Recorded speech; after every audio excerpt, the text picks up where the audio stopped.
अस्सलाम वालेकुम। Today's topic is threads और थ्रेड्स ऑपरेटिंग सिस्टम में बहुत अहमियत रखते हैं।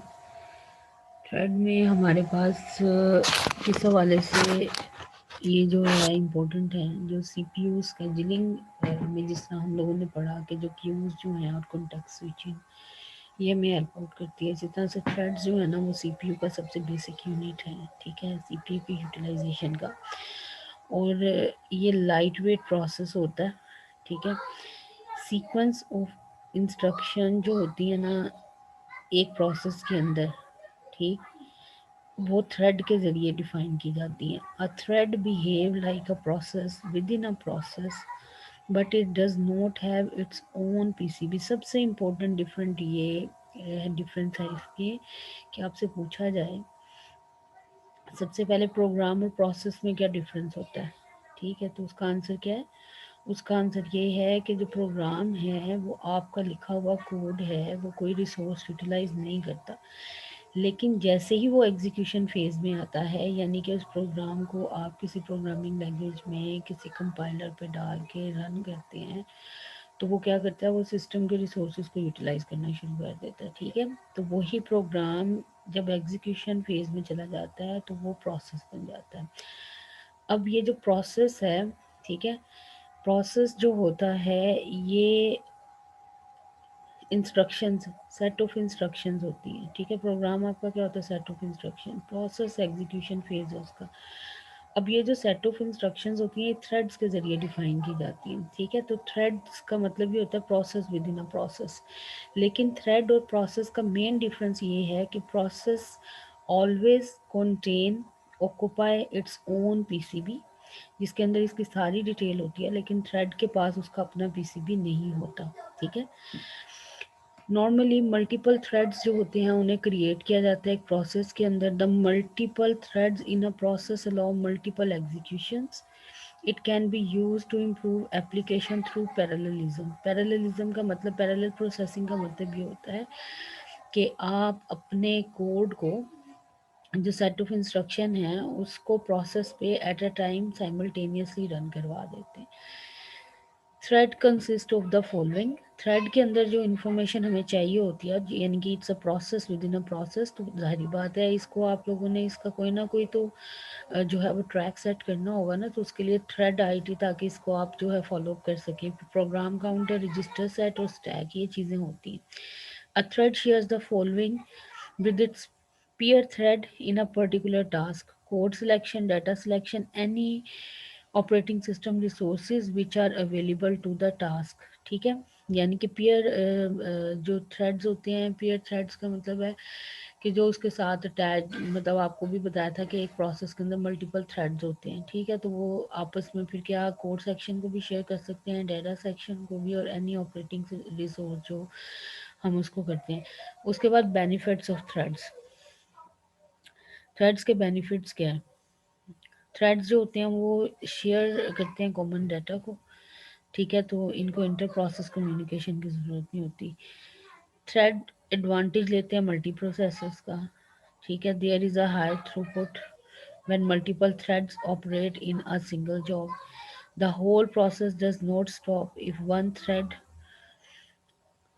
मस्ट वेट, ठीक है, यानी कि नहीं रुकता। मल्टीपल थ्रेड्स हैं तो काम होता रहता है आपका। Threads are cheap to create. Threads आसानी से, मतलब चीप वे में, यानी कि कम प्रोसेसिंग जो है वो यूटिलाइजेशन से ये बन जाते हैं। Only need a stack and storage for register, तो इसमें रिसोर्सेज चीप है तो रिसोर्सेज भी सेव करता है। Thread use very little resources of an operating system, they do not need new address space, ठीक है, ग्लोबल डाटा, प्रोग्राम कोड और operating system resources. Context switching become fast when working with threads, ठीक है। अब ये important point है, ये आप लोगों ने खुद से देख लेना, difference between a process and a thread. अब आगे हमारे पास जो टॉपिक है वो है multithreading. What does we mean by multithreading? Multithreading allows operating system to execute different threads simultaneously, ठीक है। मैनी सॉफ्टवेयर पैकेजेस जो होते हैं मॉडर्न सिस्टम के वो मल्टी थ्रेडेड सपोर्टेड हैं। अ सिंगल एप्लीकेशन में need to perform many similar task in some situation, So, for example, a web server receives requests for web pages, images, and sounds. Many clients may be accessing the server at the same time. The server can service only one client at a time if it runs a single threaded process. ठीक है, तो फिर क्या होगा, मतलब बाकी सबको wait करना पड़ेगा, जोन सा थ्रेड चल रहा है उसी यूज़र को आंसर मिलेगा. The clients may have to wait for very long time for the service of the requests.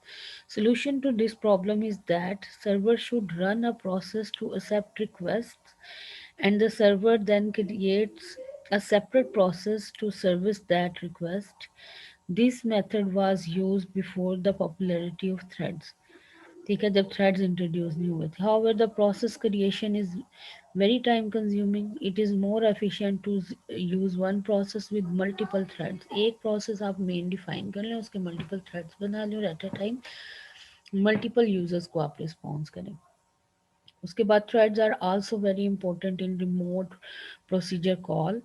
और RPCs जो होती हैं वो typical multi-threading को support कर रही होती हैं. A server service that received message using a separate thread, it allows the service to service several concurrent requests.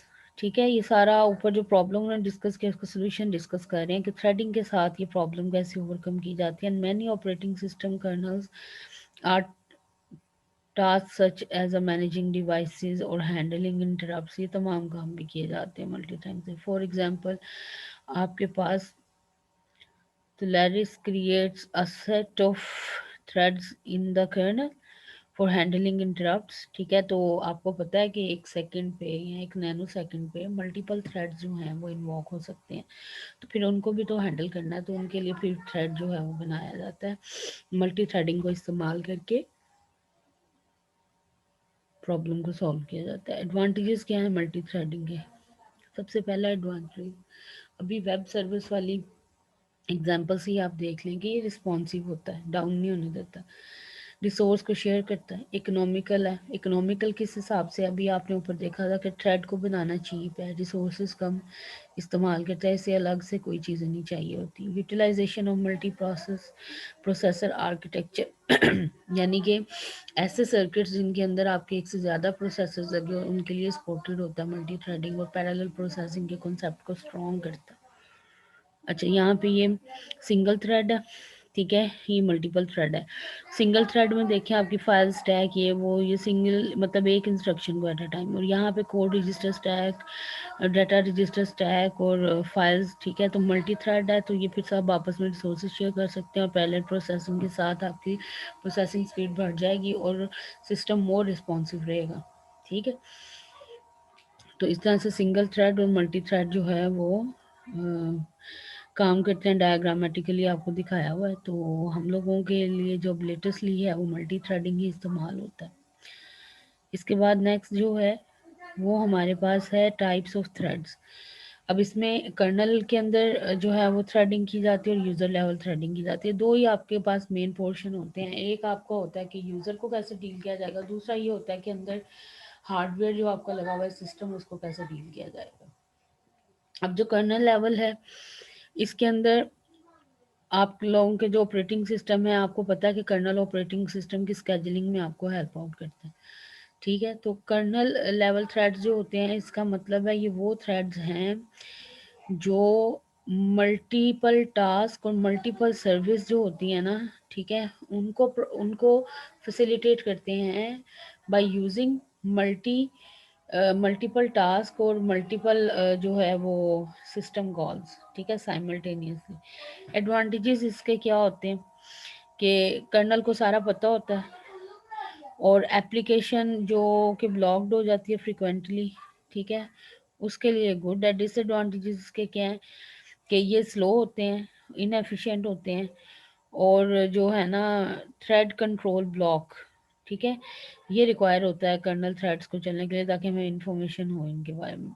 उसके बाद यूज़र लेवल थ्रेड्स जो होते हैं ये यूज़र लेवल लाइब्रेरीज को यूज़ करते हैं इंस्टेड ऑफ सिस्टम कॉल्स. और thread switching does not need to call operating system, it does not cause interrupt to the kernel. The kernel knows nothing about user level threads. ये clear difference है आपका kernel level और user level threads के अंदर। और it manages the threads a single threaded process and the user level thread are very fast। अब इसमें advantages हैं, the user level threads are fast and efficient, ठीक है। implemented on operating system that does not support thread, उन पे भी implement कर सकते हो आप। और they are simple to manage।